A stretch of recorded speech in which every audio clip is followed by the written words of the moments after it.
주시던 권사님께 큰 박수 부탁드립니다. 감사합니다. 오늘의 말씀과 주제는 아모스 5장 4절의 말씀으로 성령의 전인 치유라는 제목으로 여러분과 함께 은혜를 나누고자 하겠습니다. 오늘의 말씀은 아모스 5장 4절 우리 한 목소리로 봉독하겠습니다. 여호와께서 이스라엘 족속에게 이와 같이 말씀하시기를 너희는 나를 찾으라 그리하면 살리라. 아멘.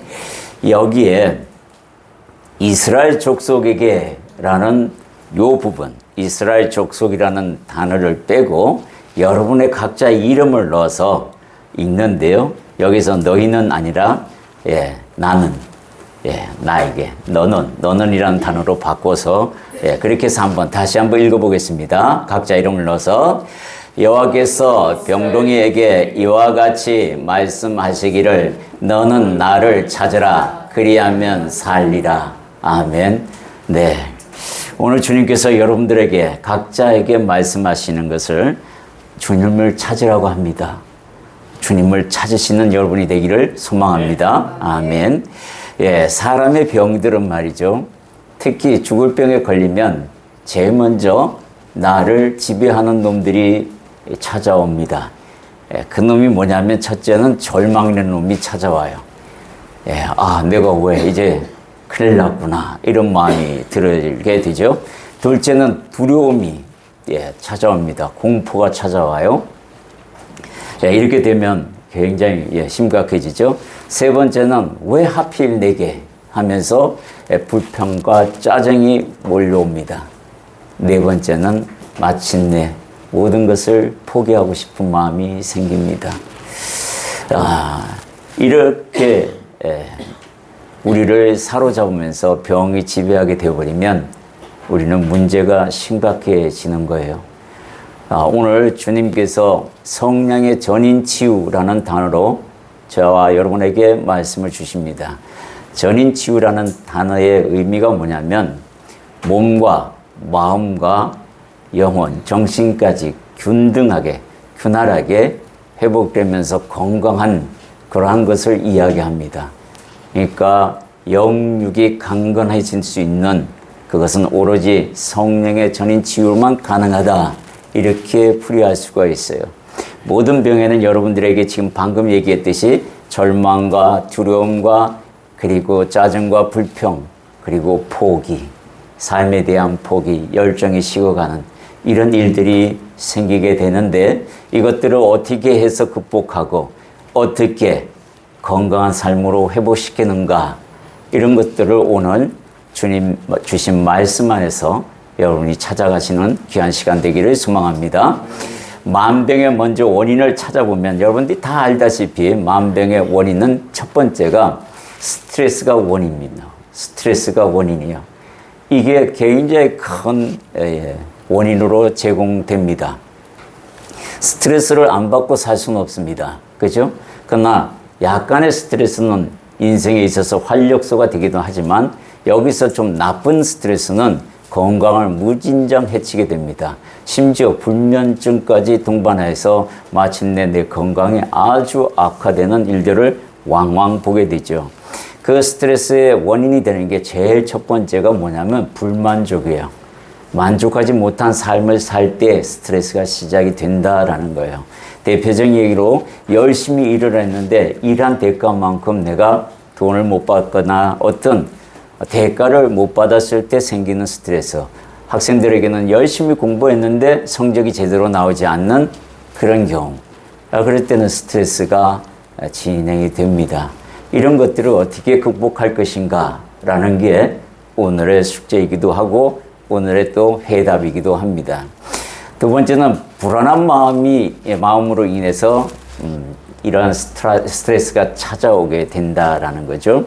불투명한 미래를 인해서 또 신뢰가 깨진 상황, 부부간에 어떤 믿음이 깨져버리면 의처증, 의부증, 자녀에 대한 미래가 불투명하면 거기에 대한 스트레스가 생기게 되는 거죠. 이런 것들로 인해서 내 힘으로 할 수 없는 불가항력적 이런 것들로 인해서 스트레스를 우리는 받게 됩니다. 이걸 다 내려놓으면 스트레스가 없게 되겠죠. 그런데 삶에서 그렇게 하지 않습니다. 우리는 스트레스를 스스로 만들어가면서 살 수 있는 거예요. 사는 환경이 되어버렸습니다. 예, 이런 스트레스를 어떻게 해결해야 되는지를 잠시 뒤에 한번 확인해 보고, 또 육체의 질병은 왜 생기는가, 무엇을 먹는가에 따라서 병이 생깁니다. 그래서 잘못 먹으면 급성 장염이 생긴다든가 위장장애가 생긴다든가 오장육부가 고장나기 시작하면은 병이 생기게 되는 거예요. 그러니까 아버지가 어떤 병에 걸렸다 그러면 아버지가 좋아하는 그 음식을 피하고 먹으면 될 것 같습니다. 근데 그것도 부모의 반반씩 육체의 체질을 닮으면 엄마가 또 싫어하고 좋아하는 음식들에 대해서 잘 연구해서 그런 것들을 피해가면 암이나 기타 여러 가지 병들을 막을 수 있는 지혜는 있습니다. 무엇을 먹느냐에 따라서 우리가 병을 얻기도 하고 체력을 얻기도 하고 건강을 얻기도 합니다.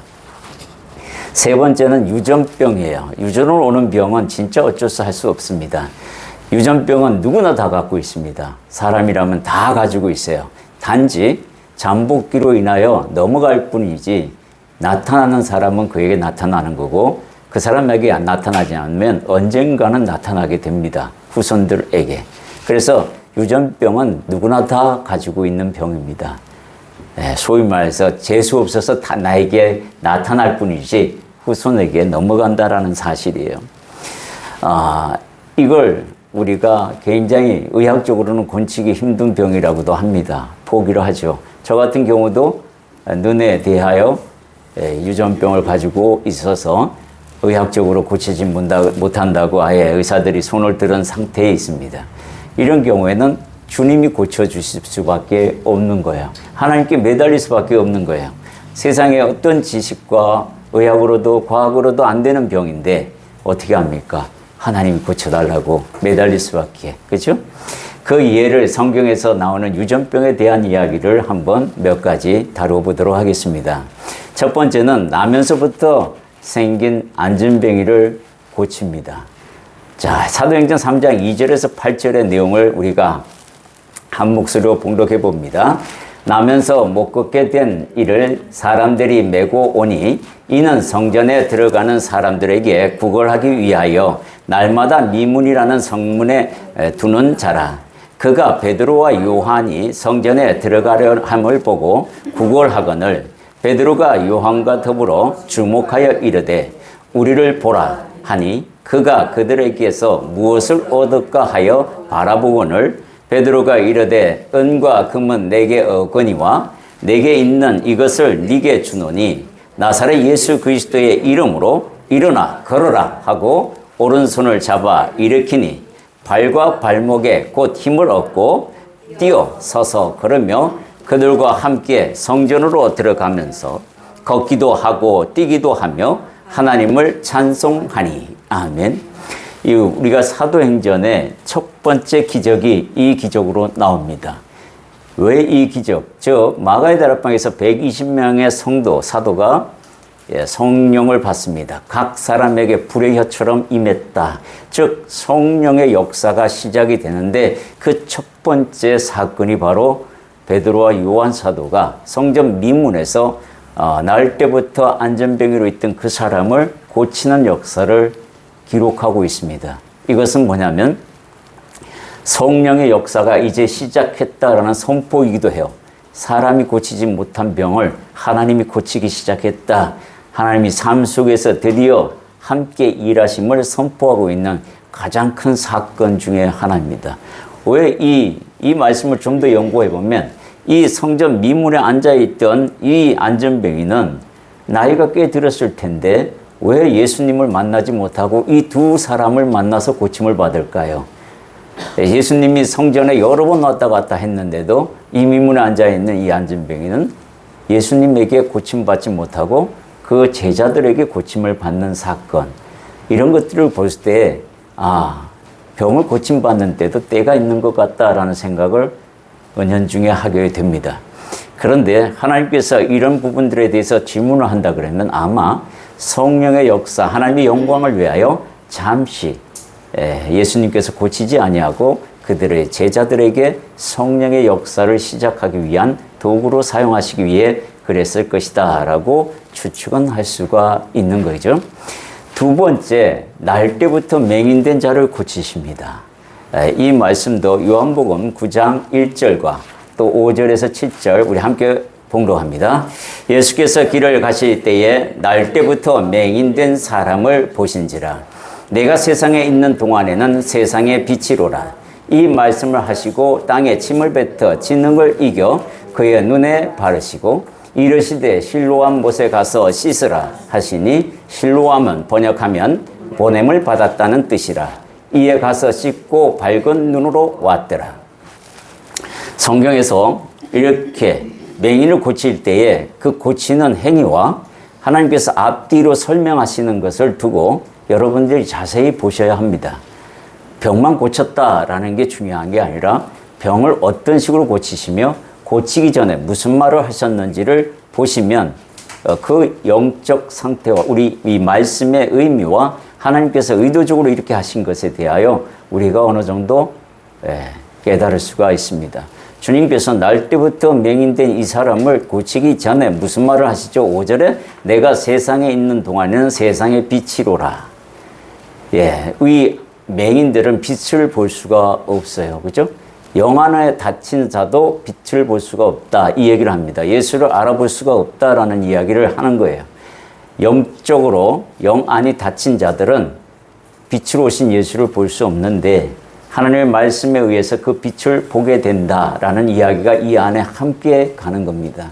그러니까 모든 병에 있어서 영적으로 먼저 회복이 돼야만 육적인 회복이 될 수 있다라는 이야기도 함께 이 안에 거두어 놨다라는 거예요. 여러분들이 이 안에 묵시 안에 있는 이 말씀 하나하나를 깨달아서 그렇게 실천하면 된다라는 이야기를 하고 싶어 하는 거죠. 진흙으로 이 침을 뱉어서 이겨서 바릅니다. 누구는 이런 말이죠. 더럽게 침을 뱉어가지고 왜 만들어가지고 그렇게 하셔? 그냥 말로 하면 될 텐데 그렇지 않아요. 여기서 침은 지난번에 여러분에게도 설명했듯이 뭘 이야기하냐면 하나님 입으로부터 나오는 말씀을 이 침으로 표현하는 겁니다. 그리고 그것을 진흙으로 발랐습니다. 눈에 발랐어요. 근데 어디에 가서 씻어오라고 했죠? 실로암 가서 씻으라고 합니다. 실로암은 무슨 뜻이죠? 보냄을 받았다는 뜻입니다. 이 보냄을 받았다. 여러분들 콜링이라는 것은 소명입니다. 부르심을 받았다라는 거예요. 보냄을 받았다는 것은 뭐죠? 사명입니다.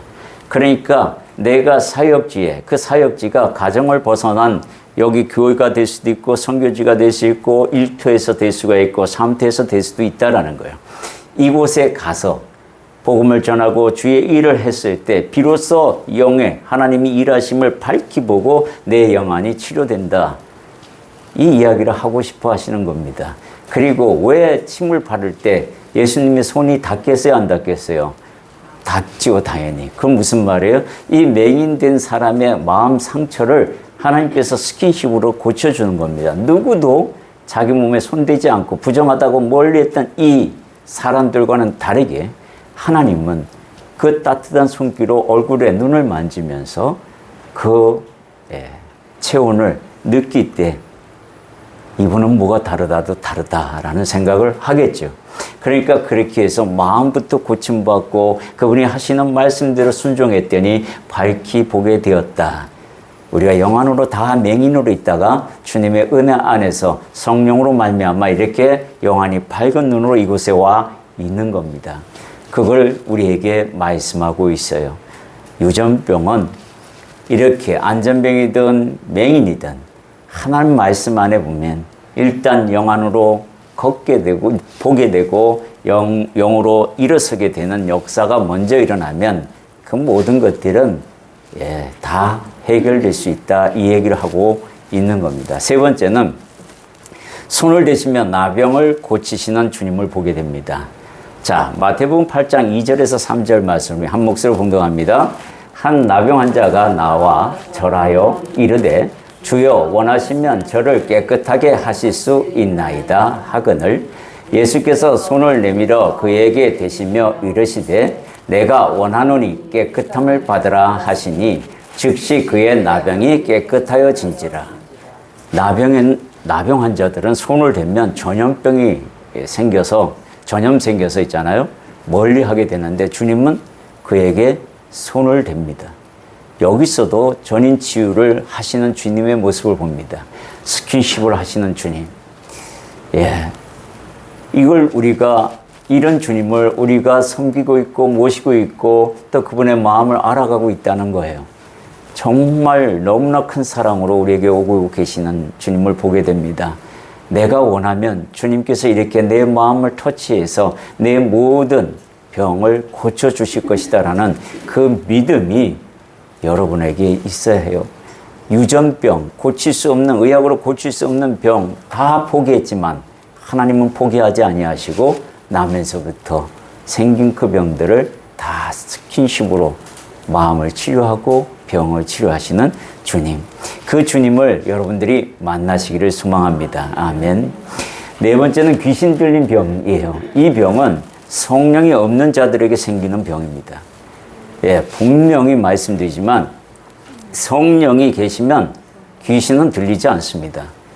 근데 성령이 없기 때문에 귀신 들린 확률이 높아지는 거예요. 다 걸리지는 않습니다. 예, 특정하는 사람들이 걸릴 가능성이 높죠. 누가복음 11장 23절에서 26절 우리가 한 몫으로 봉독합니다. 나와 함께 하지 아니하는 자는 나를 반대하는 자요, 나와 함께 모으지 아니하는 자는 해치는 자니라. 더러운 귀신이 사람에게서 나갔을 때에 물 없는 곳으로 다니며 쉬기를 구하되 얻지 못하고 이에 이르되 내가 나온 내 집으로 들어가리라 하고 가서 보니 그 집이 청소되고 수리되었거늘 이에 가서 저보다 더 악한 귀신 7을 데리고 들어가서 거하니 그 사람의 나중 형편이 전보다 더 심하게 되느니라.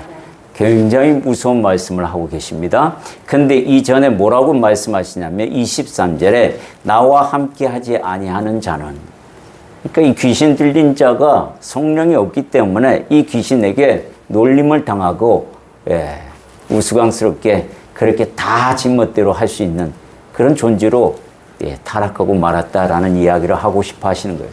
성령이 함께하면 절대로 들어올 수 없습니다. 여기서 깨끗해졌는데 이건 무슨 말이냐면 제자들이 와서 혹은 능력 있는 우리 주의 종들이 와서 고쳐줬어요. 그리고는 예수를 안 믿고 다시 살면 어떻게 되냐면 이 귀신이 돌아다니다가 마땅한 곳을 찾지 못하고 내가 왔던 집으로 되돌아가자 하고 그 사람을 찾아왔더니 너무 깨끗하게 청소되어 있어 더 많이 데려와 가지고 거기에 들러붙는다 이 얘기를 합니다. 그래서 귀신 즉 축사, 귀신을 내쫓는 기도 뒤에는 반드시 해야 할 말씀과 그의 입으로 고백해야 할 말씀을 전하고 시인시켜야 하는 겁니다. 그 내용이 고린도전서 10장 21절과 요한일서 4장 15절의 말씀에 나와 있습니다. 우리 함께 봉독합니다. 너희가 주의 잔과 귀신의 잔을 겸하여 마시지 못하고 주의 식탁과 귀신의 식탁에 겸하여 참여하지 못하리라. 누구든지 예수를 하나님의 아들이라 시인하면 하나님이 그의 안에 거하시고 그도 하나님 안에 거하느니라. 그러니까 상태가 영 안 좋다, 정신병에 오락가락하는 사람들이 여러분이 혹시 가서 기도해주고 치료의 역사를 일으키고 난 뒤에는 바로 이 요한일서 4장 15절의 말씀에 근거하여 그의 입으로 예수를 하나님의 아들이라 시인시킵니다. 그러면 성령이 그 안에 거하게 돼요. 그리고 그도 성령 안에 거하는, 하나님 안에 거하는 역사를 이루게 됩니다. 이걸 소위 말해서 위대한 교환이라고 해요. 그래서 우리 목회자들도 다 이렇게 정신적으로 문제가 있는 사람들한테 가서 기도해주고 따라하게 합니다. 이런 말씀을 계속해서 반복해서 진심으로 따라할 때까지 따라하게 합니다. 그리고 예수를 주라 시인하게 하고 영접 기도까지 합니다. 그러면 마귀는 그 안에 들어갈 수가 없습니다. 이걸 여러분들이 아셔야 합니다. 절대로 성령이 안에 계시면 귀신은 들어올 수가 없어요. 식탁을 겸할 수가 없는 겁니다. 누가 이기겠어요, 싸우면? 성령이 이기잖아요. 성령님이 내 안에 이미 계시는데 무슨 소리 하고 있습니까? 성령이 있다는 사실을 모르는 자에게 생기는 현상들이기도 합니다. 귀신은 그런 자들을 공격하는 거예요. 믿음이 없는 자들을 공격합니다. 두 번째, 모든 질병을 이기는 방법, 즉 전인 치유의 방법은 아모스 5장 4절에 우리가 오늘 읽었습니다. 너희는 나를 찾아라, 그리하면 살리라. 이 말씀이 키워드예요. 주님을 찾으면 됩니다. 무조건 찾으셔야 합니다. 네. 병 생긴다? 아니, 생기기 전부터 찾으셔야 합니다.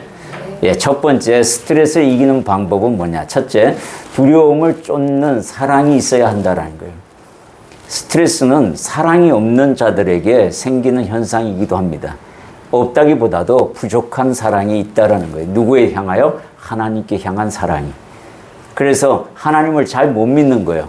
그러니까 두려움이 오더라도 방어를 못하는 거죠. 하나님 계신지도 잘 생각이 안 나는 거예요.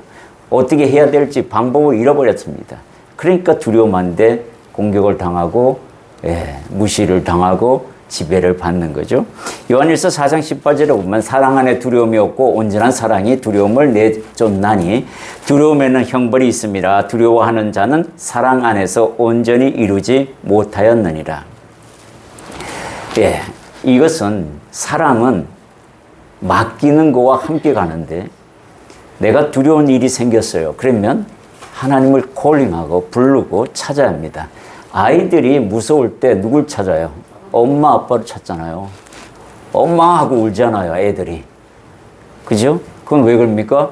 엄마가 세상에서 자기를 제일 많이 보호해 줄 뿐이니까 아이들은 엄마부터 찾습니다.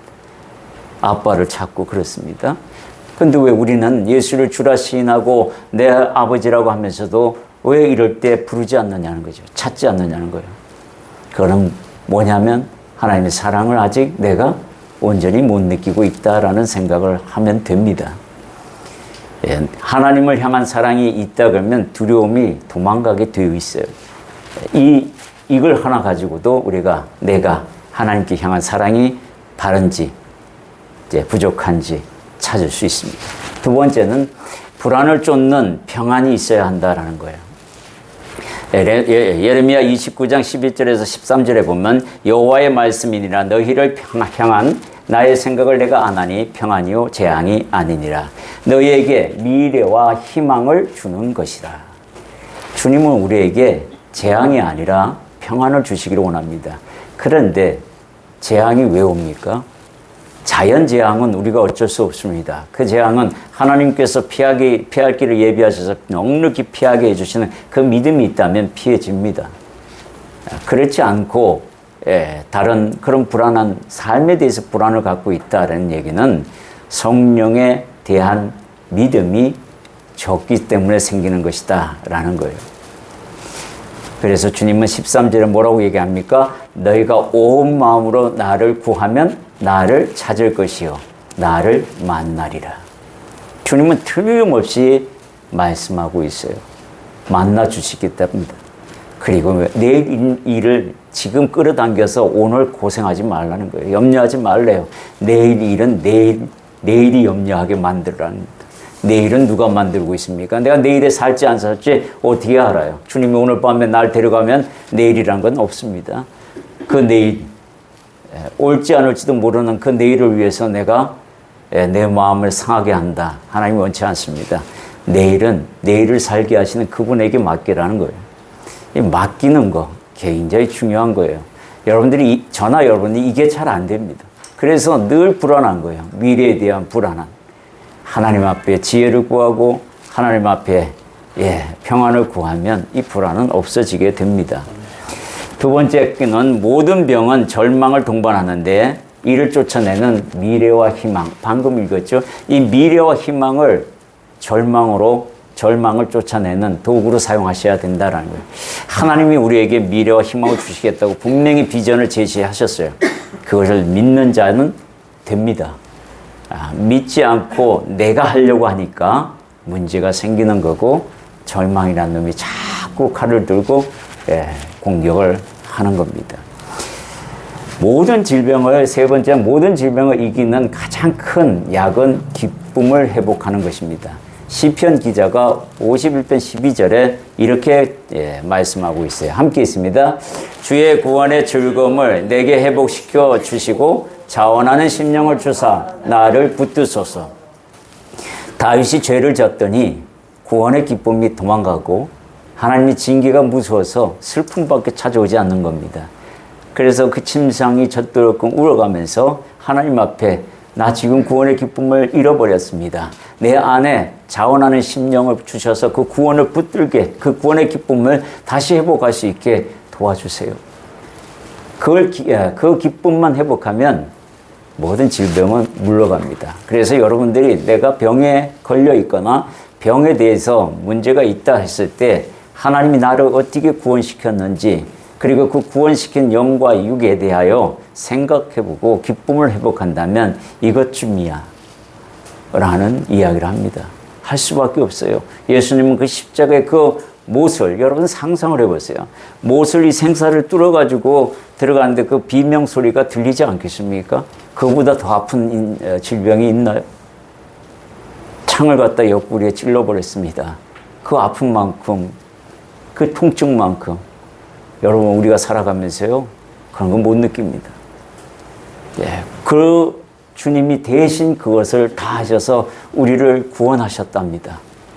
그 즐거움, 아버지의 사랑에 대한 즐거움을 회복하라라고 우리에게 권면합니다. 그러면 기쁨은 찾아올 수밖에 없어요. 이걸 날마다 반복해야 합니다. 단순간에 끝나는 그런 치료약이 아니에요. 날마다 내 삶에서 계속해서 바꾸어 나가야 하는 거예요. 이게 엄청난 싸움이기도 합니다. 빌립보서 4장 4절에 보면 주 안에서 항상 기뻐하라. 내가 다시 말하노니 기뻐하라. 항상 기뻐하라는 이야기가 뭐예요? 항상 구원의 기쁨을 놓치지 마라. 이 이야기를 우리에게 하고 있습니다. 그러면 짜증도 안 나요. 하나님이 붙들고 있는데 이것쯤이야. 그렇게 되는 겁니다. 네 번째는 풍성한 감사를 회복하면 치유되기 시작합니다. 기쁨과 감사가 함께 가면요 치료가 엄청 빠릅니다. 실질적으로 미국에서 이런 실험을 했어요. 그래서 웃음 치료라는 것이 생겼습니다. 암 환자였어요. 그래서 이제 3개월밖에 못 산다는 진단을 받고 이 사람이 자기 전 재산을 가지고 다 정리하고 별장 하나를 샀습니다.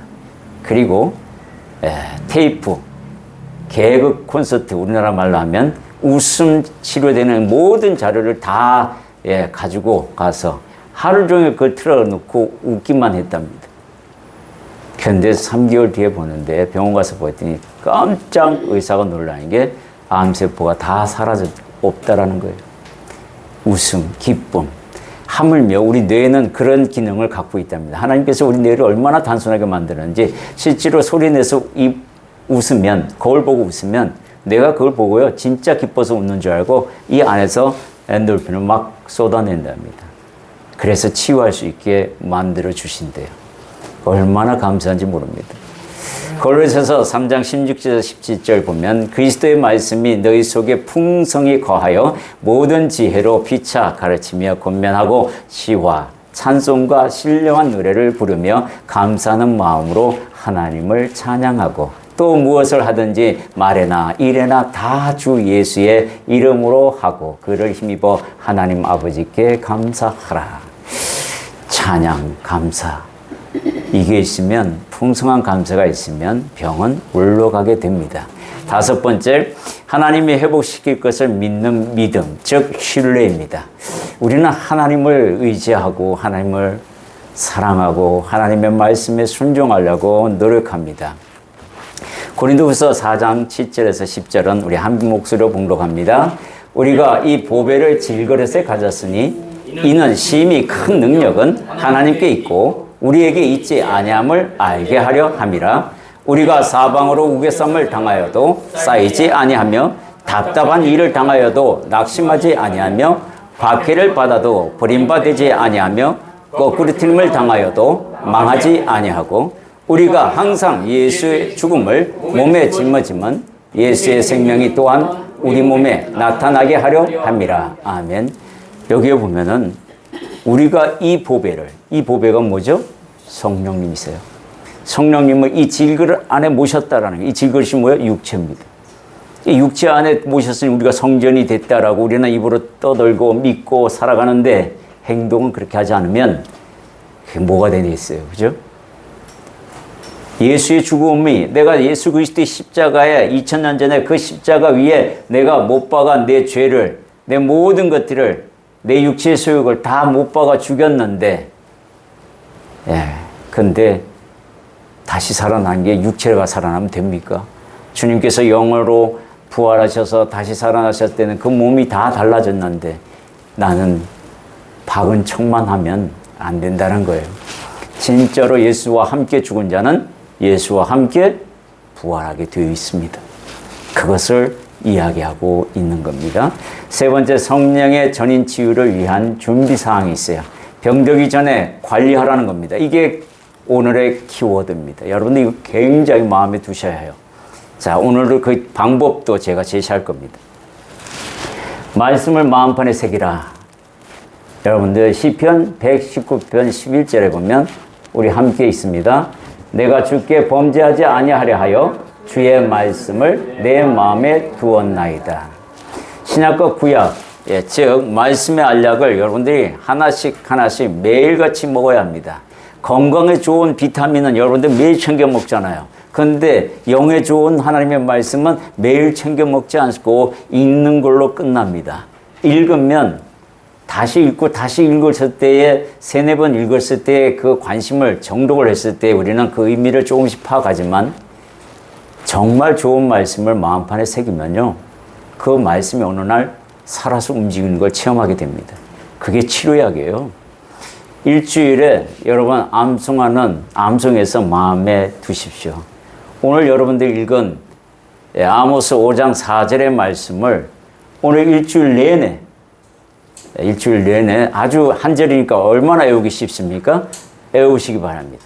매일같이 외우세요. 눈에 보이지 않게. 계속해서 일주일 동안 그 말씀을 이번 주에 주셨으니 내가 마음판에 새기겠습니다 라는 마음으로 매주에 주신 말씀을 그렇게 한번 마음판에 새겨보세요.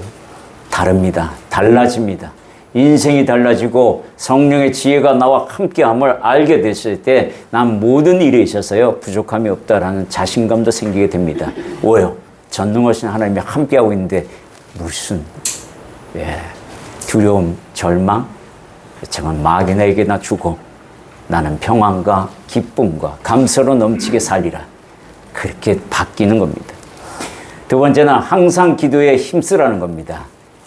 사도행전 1장 13절 14절에 보면 들어가 그들이 유하는 다락방으로 올라가니 베드로, 요한, 야고보, 안드레와 빌립, 도마와 바돌로메, 마테와 및 알페의 아들 야고보, 셀로인 시몬, 야고보의 아들 유다가 다 거기 있어 여자들과 예수의 어머니 마리아와 예수의 아우들과 더불어 마음을 같이하여 오로지 기도에 힘쓰더라.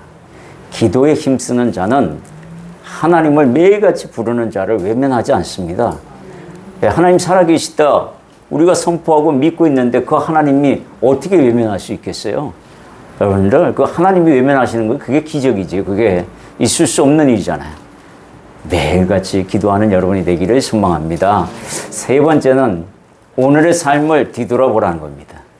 오늘의 삶 하루 끝나기 전에 잠들기 전에 반드시 뒤돌아보고 내가 마음으로 지은 죄 혹은 행동으로 지은 죄 또 남을 헐뜯었거나 비방한 죄가 있다면 하나님 앞에 용서를 구하고 나의 못난 자아로 인하여 하나님 얼마나 가슴 아프셨습니까? 죄송합니다 라는 그 마음 가지고 여러분들 그렇게 하셔야 돼요. 여기에 전도서 7장 14절에 보면 형통한 날에는 기뻐하고 공고한 날에는 뒤돌아보라고 되어 있습니다. 우리는 매일 뒤돌아봐야 합니다. 그래서 하나님의 뜻이 무엇인지 살펴보는 그런 자녀가 되어야 해요. 네 번째는 말씀 안에서 문제를 만들지 말라는 겁니다. 이게 정말 중요합니다. 이게 제일 중요한 말씀이에요. 우리는 믿음 안에 있다고 살아갑니다. 근데 문제를 일으키고 살아가기 때문에 스트레스가 생기고 그 스트레스로 인해서 질병이 생기고 그래서 만병의 원인이 생겨서 끝내 주님이 주신 그 생명 그 기간까지 살지 못하고 가는 경우가 꽤 있다라는 거예요. 말씀 안에 믿음 안에서 문제를 일으키지 말라. 이 말씀은 우리가 세상을 무대로 살아가지만 세상에서 하나님이 주시는 그 재물이든 건강이든 무엇이든 간에 있는 자리에서 만족함을 가지고 하나님 앞에 순종하면서 나가는 거예요. 그래야 하나님이 일합니다. 제가 어느 날 이 말씀을 가지고 살아가게 되는 동기가 있었습니다. 자녀들을 키우는데 오늘날 내 눈에 안 보여요. 내 눈에 보이더라도 방문을 닫으면 아이들이 뭘 하는지 모릅니다. 궁금하기 시작하면 문을 두드리고 열어보면 아이들이 뭘 하다 갑자기 확 치우면 모든 의심들이 막 다 동원이 되잖아요. 이렇게 살면 얼마나 큰 스트레스예요. 아이도 스트레스, 나도 스트레스. 그렇게 살고 있는 내 자신을 보게 됩니다. 아이들이 얼마나 힘들까라는 생각을 주님이 주신 마음에 제가 주님 앞에 이렇게 기도했습니다. 오늘부로 제가 모든 걸 내려놓겠습니다. 주님은 다 보시고 계시고 나는 내 눈으로 볼 때만 보고 그들이 감추면 또 그것도 모릅니다. 그러니 내가 주님께 모든 걸 맡기겠습니다. 그리고 마음을 내려놓으니 내 마음에 평안이 찾아오며 그 아이들도 평안을 찾아오게 되는 것 같이 느껴졌습니다. 그런데 결과가 말해줍니다. 하나님께서 뭐라고 하시냐면 내가 했다. 제가 할 때는 하나님이 일을 하지 않으시더라고요. 그래 네가 열심히 해봐. 과일을 시키고 뭘 다 해봅니다. 아이들 마음에 주님께서 열심을 부어넣지 않으면요 아무것도 안 합니다. 그런데 내가 내 수준에 맞춰서 돈을 쓰고 내 수준에 맞춰서 하나님 앞에 기도하고 내 믿음 분량대로 했더니 하나님이 일하시는 게 보여요. 아이들의 마음을 주님이 케어하시고 돌보시는 것을 제 눈으로 보게 할 때 그때 제가 비전을 보았습니다. 이게 우리의 비전이구나. 하나님께 맡기는 게 비전입니다. 아이들의 비전은 그렇게 만들어 가셔야 합니다. 내가 어떻게 할 수 없어요. 주님이 주신 돈으로 아이들 과외시켜봐야 아이들 공부 안 하면요 아무 결과를 볼 수 없습니다. 하나님이 일을 하셔야만 그게 빛이 된다는 사실을 알았을 때에 우리는 뭘 해야 하냐? 자녀를 위해서 기도하고 그리고 좋은 말 있으면 말해주고 그리고 성경에서 하나님이 하신 말씀 저 아이에게 해주라 하는 마음이 생기면 해주고 이게 가장 큰 케어예요. 그러면 아이들도 그걸 보고 배웁니다. 윽박 지르고 큰 소리 치고 야단 쳐봐야 남는 건 상처밖에 없어요. 그러니까 오늘부터라도 그 방법 다 세상 방법 다 때려치우고 하나님 앞에 함께 기도하자. 이 말이 그 아이들에게 또 아내나 남편에게 치유가 되는 말씀입니다. 정리해 드리겠습니다. 성령의 전인 치유는 이것으로 이루어집니다. 성경을 믿으면 하나님의 사랑이 일하십니다. 우리 따라 한번 해볼까요? 성경을 믿으면 하나님의 사랑이 일하십니다. 아멘. 하나님이 어떻게 일하십니까? 삶의 기쁨을 찾아야 됩니다. 삶에서 감사를 찾아야 되고 두려움도 쫓겨갈 만큼 사랑을 가지라는 거예요. 그만한 사랑을 가져야 합니다. 당신을 향한 하나님을 신뢰하라는 겁니다. 매일 말씀을 마음에 두십시오. 주일의 말씀을 한 주간 암송하겠습니다. 오늘부터 하시면 됩니다. 여러분들 저 주보를 가지고 가셔서 그 주보에 우리 사모가 오늘 말씀을 아주 깨끗하게 기록해 놨습니다. 들고 다니시다가 생각이 안 나면 펼쳐 보셔서 읽어서 암송하십시오. 그러면 다음 주부터는 우리가 함께 보지 않고 그 말씀을 암송하고 시작하는 길을 한번 만들어 볼까 생각 중에 있습니다. 여러분들 다 동참하실 거죠? 네. 아멘. 네, 좋습니다. 우리 결단 기도하고 나가겠습니다. 오늘 주님께서 주신 이 말씀 삶의 기쁨을 찾으라 하셨으니 찾겠습니다. 삶에서 감사를 찾으라 하시니 찾겠습니다. 두려움도 쫓겨갈 사랑을 가지라 하셨으니 가지겠습니다.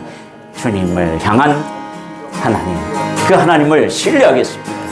매일 말씀을 마음에 두도록 노력하겠습니다. 이렇게 다짐하고 나가는 우리 갈매빛 행복교회 모든 성도들을 축복하여 주옵소서. 결단하고 나갑니다. 사랑의 주님 감사드립니다. 삶의 기쁨을 찾아라 하셨으니 찾겠습니다. 삶에서 감사를 찾아라 하셨으니 찾겠습니다. 두려움도 내쫓는 그런 사랑을 가지라 하셨으니 가지겠습니다. 당신을 향한 하나님을 신뢰하라 하셨으니 그 하나님을 신뢰하는 믿음 가지겠습니다. 네, 매일같이 말씀을 마음에 두고 나아가는 그런 저희들 되기를 결단합니다. 오늘 이 결단하는 모든 주의 백성들 머리 위에 삶 속에서 주님께서 역사하시고 성령 충만함으로 함께하여 주옵소서. 감사드리오며 예수님 이름으로 기도드립니다.